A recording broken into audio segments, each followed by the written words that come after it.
Okay, welcome back to part 4. Now, we're going to fletch the arrow using some backstrap white-tailed deer sinew.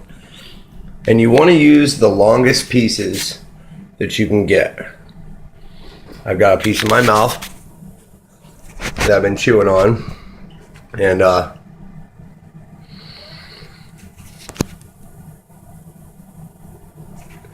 it becomes very malleable and pliable once it's been chewed. And you can see how long it is. That piece is about as long as my forearm. And that's what you're looking for. You want nice long pieces. Now, these are all 3 turkey feathers.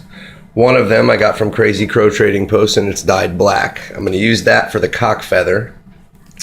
You need to make sure that all your wings or all your feathers are off the same wing. These are all right wing feathers. You can tell that because the leading feather is smaller and the larger feather is the feather that tails behind the leading feather. So this would have been the right wing feather.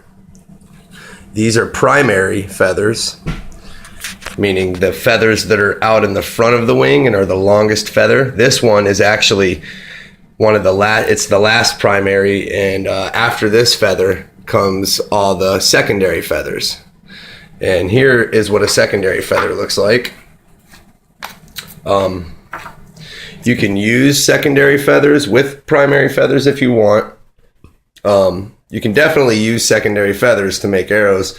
They work really good for arrows such as like Cherokee 2-fletch arrows because they're a lot straighter and they have a lot of feather on both sides. But if you're going to use these for a regular 3-fletch, you want to only use the feather from one side or the other off each arrow, or off each feather. So you can use all the left sides for one arrow and then all the right sides for another arrow. But these are the 3 arrows that are feathers that I have chosen to use. So I'm going to process these feathers down and I'll be right back with you. There is the cock feather processed, cut to size, and now I'm going to sand down the quills. By the way, I don't cut the quill, I split it by hand. Okay, I have the quill worked down nice and smooth and thin. And if you'll notice, I cut the tips off out of the light there. I cut the tips off at an angle so they come to a point. That helps when you're wrapping them with sinew to get a nice smooth transition. So I'm going to have my friend here run the camera and I'm going to show you how I sinew wrap these.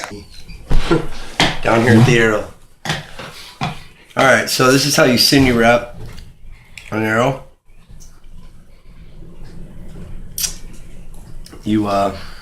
What I do is I chew on the sinew till I get it good and wet and flexible. And I line one of the back of the feather up with this side of the knock, the other with the bottom of that side of the knock, and then the cock feather will go right along the edge of the arrow right there. So I give it a wrap or two, and I take the next feather, and you can move them around after you've got them on there.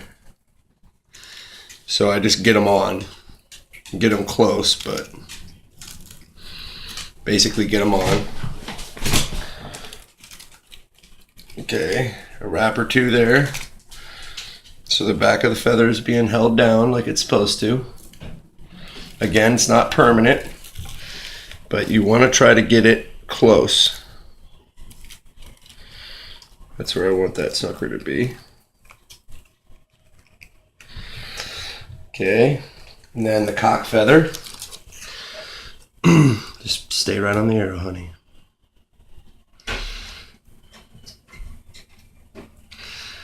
Okay, now the cock feather is going to go right there. Get it wet again.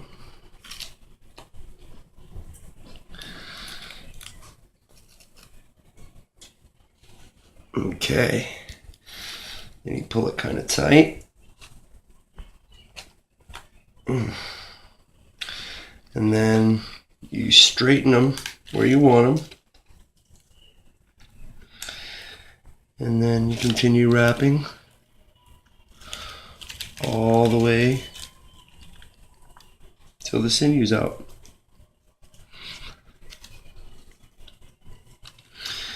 And then I put a little glue.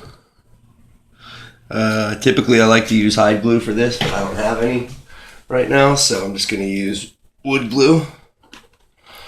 So give me a second.